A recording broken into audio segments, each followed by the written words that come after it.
Hello विद्यार्थी मित्रों, हूँ Mehul Makwana, department of botany, R Mehta college of science and CL Parikh college of commerce Palanpur वती आप सौનું हार्दिक स्वागत करूँ છું.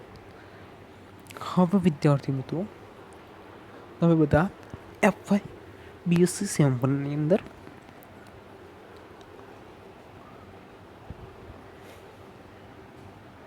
બોટનીના સ્ટુડન્ટ માટે ES બોટ 101 એટલે કે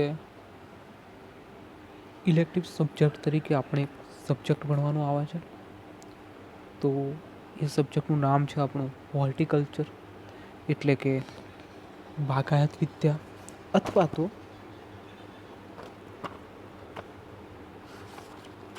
ફ્લોદાન વિદ્યા તરીકે પણ આપણે એને શું કરીએ છીએ, ઓળખીએ છીએ. તો વિદ્યાર્થી મિત્રો, BSc સેમ 1 ની અંદર આપણું સબ્જેક્ટ આવે ફરી બોટની સેમિસ્ટર 1 ની અંદર ES બોટ 101 નંબરનું જે પેપર આવે છે એનું નામ છે હોર્ટિકલ્ચર એટલે કે બાગાયત વિદ્યા અથવા તો ફ્લોદાન વિદ્યા તરીકે પણ આપણે શું કરીએ છીએ, ઓળખીએ છીએ. આપણે આ સબ્જેક્ટ ભણવાનું આવે છે. હવે આ સબ્જેક્ટની અંદર વાત કરીએ તો કે આપણી university Hemchandracharya north Gujarat university Patan અને એની અંદર જે આ નવો સિલેબસ છે જૂન 2020થી જીવવાનો છે એની અંદર હોર્ટિકલ્ચરની અંદર 2 યુનિટ આપણને ભણવાના છે આખા સેમિસ્ટર દરમિયાન. હવે જે 2 યુનિટ ભણવાના છે આખા સેમિસ્ટર દરમિયાન એની અંદર પહેલો યુનિટ જે આપણો છે એ છે હોર્ટિકલ્ચર 1 યુનિટ નંબર 1. એની અંદર વાત કરીએ આપણે તો કે ઇન્ટ્રોડક્શનની, એમ્સની, ઓબ્જેક્ટિવ, સ્કોપ ઓફ હોર્ટિકલ્ચર. હવે વિદ્યાર્થી મિત્રો, ઇન્ટ્રોડક્શન એટલે કે બાગાયત વિદ્યા એટલે શું, એના પછી એના હેતુઓ શું છે, ભવિષ્યની અંદર એની તકો શું છે હોર્ટિકલ્ચર, તો એ વિશે આપણે શું કરવાનું છે, અભ્યાસ કરવાનો છે. તો કે વિદ્યાર્થી મિત્રો, હોર્ટિકલ્ચરની અંદર જો આપણે ઇન્ટ્રોડક્શનની વાત કરીએ તો કંઈક એવું કહીએ છીએ આપણે કે આજે ફક્ત આપણે સિલેબસની ડિસ્કશન કરીશું. તો કે ડિસ્કશનની અંદર પરિચય આપીશું કે ઇન્ટ્રોડક્શન એટલે કે હોર્ટિકલ્ચર એટલે શું. તો કંઈક એવું કહે છે કે તમે બધા જાણતા હશો કે હોર્ટિકલ્ચર છે એ ક્યાંક ને ક્યાંક બાગાયત વિદ્યા જે છે એ કૃષિ સાથે ક્યાંક ને ક્યાંક શું કરે છે, સંબંધ ધરાવે છે. એટલે કે કૃષિ શાસ્ત્રનું કે અંગ છે એવું પણ આપણે કહી શકો. અને કૃષિ વિદ્યા અથવા તો કે કૃષિ શાસ્ત્ર સાથે આ બાગાયત વિદ્યા જે છે એ ક્યાંક ને ક્યાંક આપણો આ સંકળાયેલો સબ્જેક્ટ છે. અને બંને ગાઢ રીતે એવું કહીએ કે બંનેને લક્ષ્મણ રેખા દોરી શકાતી નથી. હોર્ટિકલ્ચર અને કૃષિ શાસ્ત્રને આપણે જુદા પાડવા હોય તો આપણે પાડી જ ના શકીએ. એટલે એને બાગાયત વિદ્યા અથવા તો કે ફ્લોદાન વિદ્યા પણ આપણે શું કહીએ છીએ, કહી શકીએ છીએ.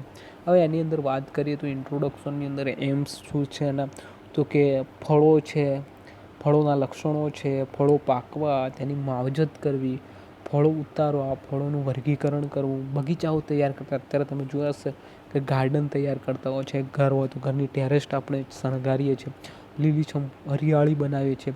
કુંડાની અંદર પણ આપણને જે ગમતા છોડો છે એ આપણે ઘરે વાવતા હોઈએ છીએ.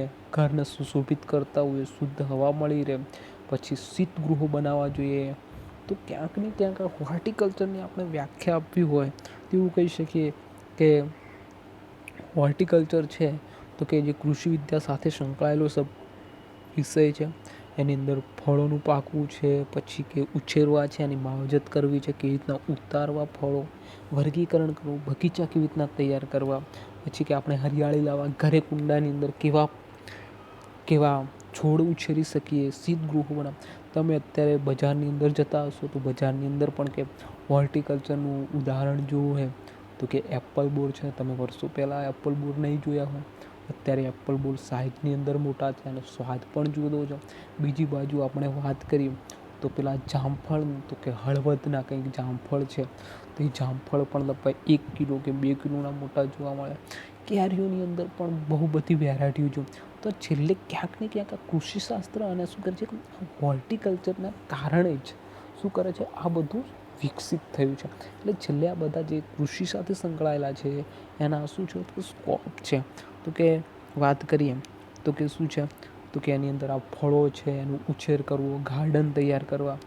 તો આ બધી માટે શું કરે છે કે બાગાયત વિદ્યાનું આપણે શું કરીએ છીએ તો વાત કર. હવે આ બાગાયતની અંદર ઘણી બધી શાખાઓ પણ આવે, જેમ કે આપણે કહીએ તો શું છે ઓલરીકલ્ચર એટલે શાકભાજી માટેની આવે છે, જે શાકભાજીનો ઉછેર અને તેનો અભ્યાસ કરી શકીએ. પ્રોમોલોજી એટલે કે ફળ અને સૂકા મેવાના ઉછેર માટે પ્રોમોલોજી આવે. વિટીકલ્ચર એટલે કે દ્રાક્ષ અને તેમાંથી બનાવવામાં આવતા આલ્કોહોલ ઉછેર કેન્દ્ર માટે પણ આ શું કરે છે ઉપયોગી. પછી કે ફ્લોરિકલ્ચર કે પુષ્પ આવતી વનસ્પતિઓના ઉછેર માટે ફ્લાવર ઉપરથી ફ્લોરિકલ્ચર અને પુષ્પ આપતી વનસ્પતિઓને આપણે ઉછેર માટે આ બધું કરતા હોય. પછી કે ગ્રીન હાઉસ મેનેજમેન્ટ કે આ બધી આપણી તકો છે, સ્કોપ છે કે ગ્રીન કે વનસ્પતિના ઉછેર અને તેના અભ્યાસ માટે ગૃહના નિર્માણ કરવા. એના માટે જે વિજ્ઞાન છે એને આપણે ગ્રીન હાઉસ મેનેજમેન્ટ અથવા ગ્રીન હાઉસ સાયન્સ તરીકે કહીએ. પછી કે પફ ગ્રાસ મેનેજમેન્ટ, તમે જોયું હશે કે અલગ અલગ પ્રકારની લોનનો અભ્યાસ આવે છે. અને લોન એટલે જે ઘાસ જે ઘરની આસપાસ અથવા ગ્રામ્ય લેવલે અથવા વાણિજ્ય હેતુ માટે ઉગાડેલ લોન, રમતગમતના મેદાનમાં થતી લોન કે બીજા કોઈ પણ બગીચાઓ છે કે ત્યાં લોનનું તેની માટે પફ ગ્લાસ મેનેજમેન્ટ. તો આ એક તકો છે આપણે કે ઇન્ટ્રોડક્શન પછી સ્કોપ શું. પછી નર્સરી મેનેજમેન્ટ છે. તો કે નર્સરી મેનેજમેન્ટની અંદર વાત કરીએ તો કે નર્સરી મેનેજમેન્ટની અંદર વાત કરીએ તો લેન્ડસ્કેપિંગના હેતુ જરૂરી વૃક્ષ અને સૂપ પ્રકારની વનસ્પતિઓના ઉછેર અને તેના અભ્યાસ સાથે સંકળાયેલું છે નર્સરી મેનેજમેન્ટ. તમે રસ્તા ઉપર પણ તમે બહુ બધી નર્સરીઓ જોઈ હશે, ત્યાંથી તમે ઘર માટે ક્યારેક વનસ્પતિ પ્લાન્ટ પણ લાવ્યા હશો, કુંડા માટે ઓર્ગામેન્ટલ પ્લાન્ટ્સ. તો કે આ બધી આની તકો છે. પછી કે એવારીકલ્ચર એટલે કે વૃક્ષ પ્રકારની વનસ્પતિ ઉછેર અને તેના અભ્યાસ માટે ઉપયોગી છે. હવે એને બીજું નામ કંઈક સિલ્વીકલ્ચર તરીકે પણ શું કરે છે ઓળખે છે. પછી કે લેન્ડસ્કેપિંગ હોર્ટિકલ્ચર, ખુલ્લા બગીચાઓ જ્યાં જગ્યાઓ હોય ત્યાં ભાત આપવાના અને આ બગીચાને સારી રીતે ઉછેર કરવાની અને સારા એવા પ્લાન્ટ વાવી અને એની શોભા વધારવી. એના માટે લેન્ડસ્કેપિંગ હોર્ટિકલ્ચર, કયો પ્લાન્ટ કઈ જગ્યાએ હોય તો આ બધું એનો અભ્યાસ છે. કઈ જગ્યાએ કયો પ્લાન્ટ વાવવાથી સારી એવો બગીચાનો શું કહે છે ઉઠાવ આવશે, આકર્ષણ બનશે, આપણું બગીચું સારું બનશે. તો આ બધી તકો જે છે હોર્ટિકલ્ચરની અંદર આવેલી છે. પછી ઇન્ડોરિયો સ્કેપિંગ, ઘરની આસપાસ કે ઘરની અંદર કયા પ્રકારના આપણે એવી વનસ્પતિઓ કરીશું કે આપણું ઘર છે ખૂબ જ સારું અને સુશોભિત દેખાય હોય, પ્લાન્ટ ઉપર ફ્લાવર આવે. ઘરની અંદર આપણે જોતા હોઈએ છીએ તો કે ઘણા બધા પ્લાન્ટ લાવીએ છીએ તો એની અંદર સુગંધ આપતી હોય. પછી કે જે મની વેલ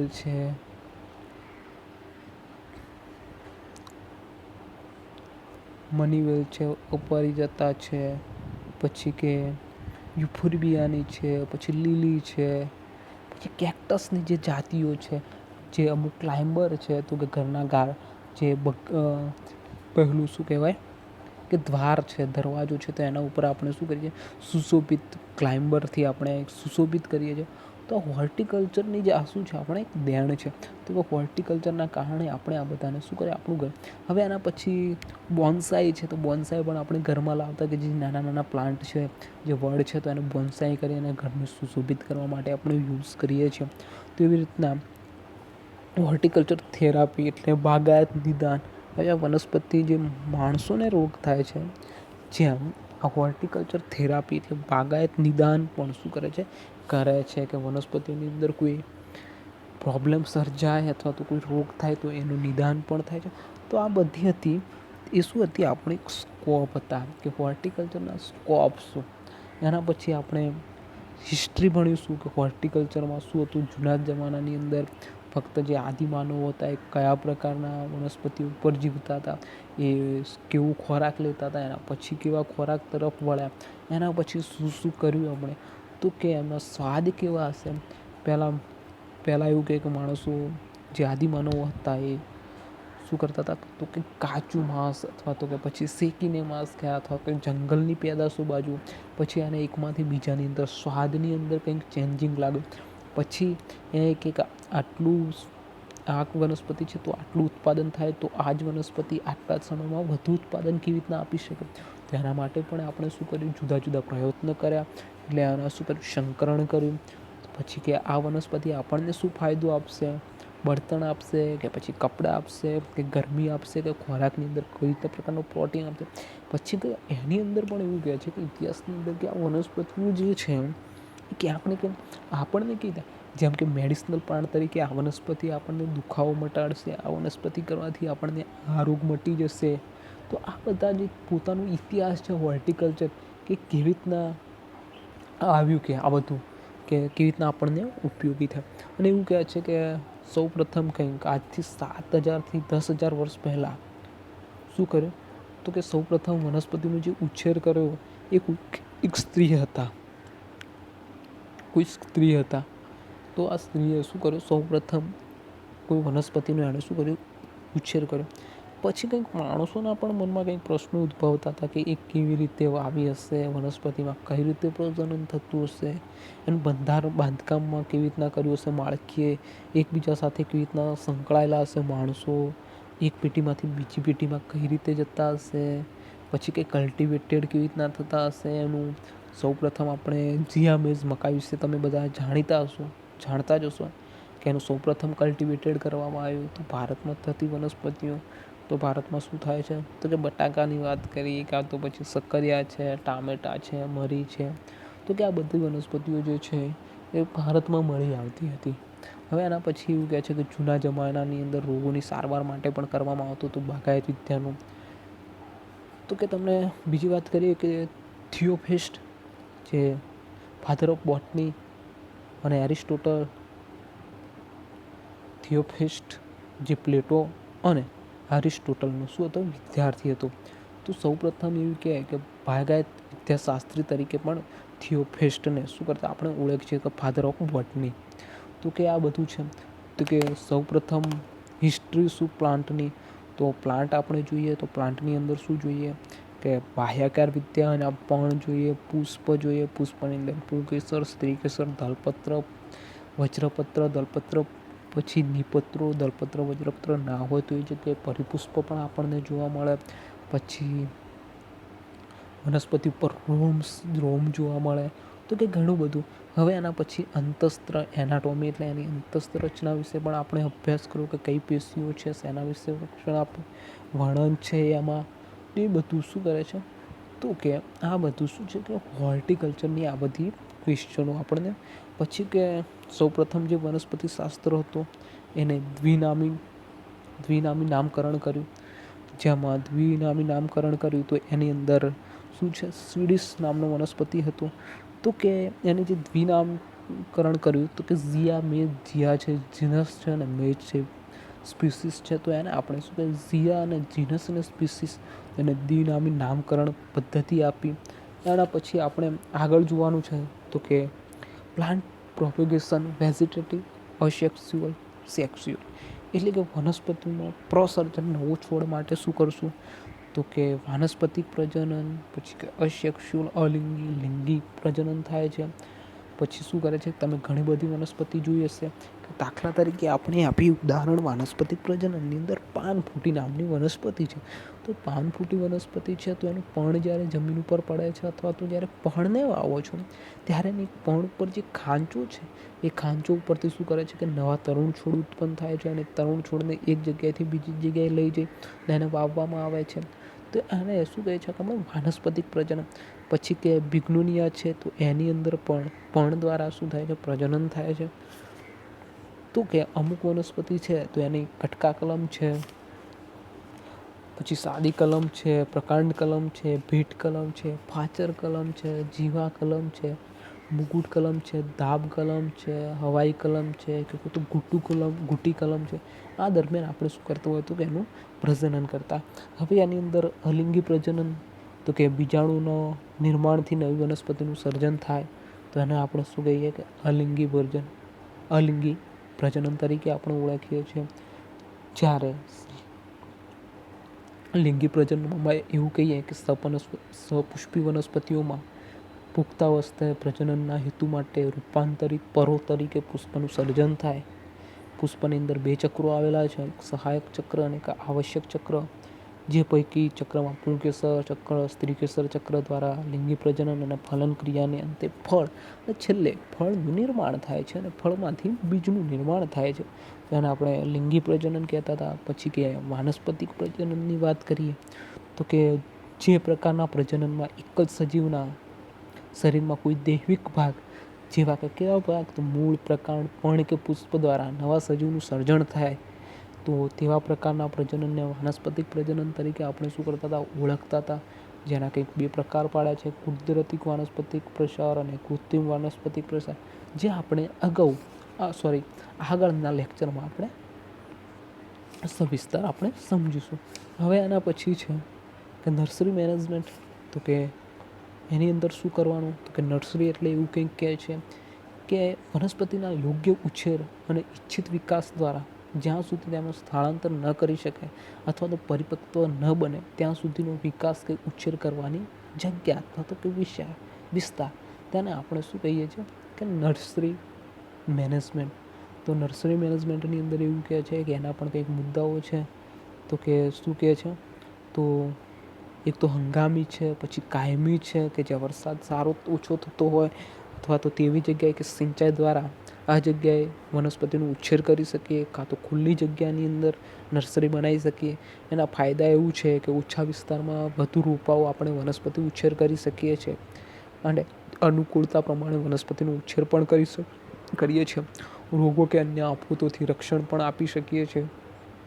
પ્રતિકૂળ ઋતુમાં યોગ્ય પાકો પણ લઈ શકીએ છીએ અને બિન ઉપજાઉ જમીનને ઉપજાઉ અથવા તો કે ફળદ્રુપ બનાવી વૃક્ષોનું વાવેતર પણ કરી શકીએ છીએ. તો એની માટે કે સ્થળ પસંદગી હોય છે, બીજનું વાવેતર હોય છે.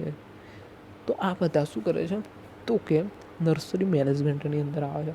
એની અંદર પણ કે જમીનની સારવાર આપવી જોઈએ, ગરમીની સારવાર, રાસાયણિક સારવાર, પછી કે નર્સરીની અંદર બેડ્સ તૈયારી, તો સપાટ નર્સરી બેડ્સ, ઢોળાવ નર્સરી બેડ્સ, ખાડાવાળી નર્સરી બેડ્સ.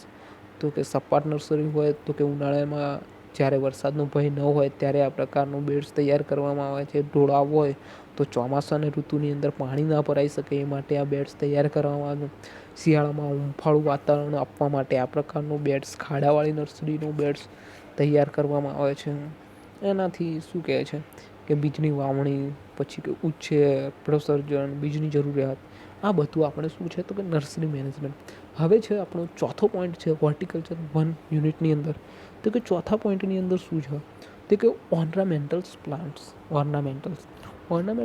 એટલે શું, તો તમે જોયા હશે કે જે સુશોભિત વનસ્પતિઓ જે આપણા ઘરે કે બગીચાની અંદર કે જે પ્લાન્ટ આપણને સહેલાઈ, જે ફૂલ સારા આપે છે અથવા તો ફ્રૂટ્સ નથી આપતા, ખાલી સુશોભિત જ છે, ફ્લોરિસ્ટિક્સ પ્લાન્ટ્સ છે જે ઘર ઉપર આપણે જોઈએ, કેતકી છે, પછી પેલું શું કહેવાય કુંવરપાઠું છે,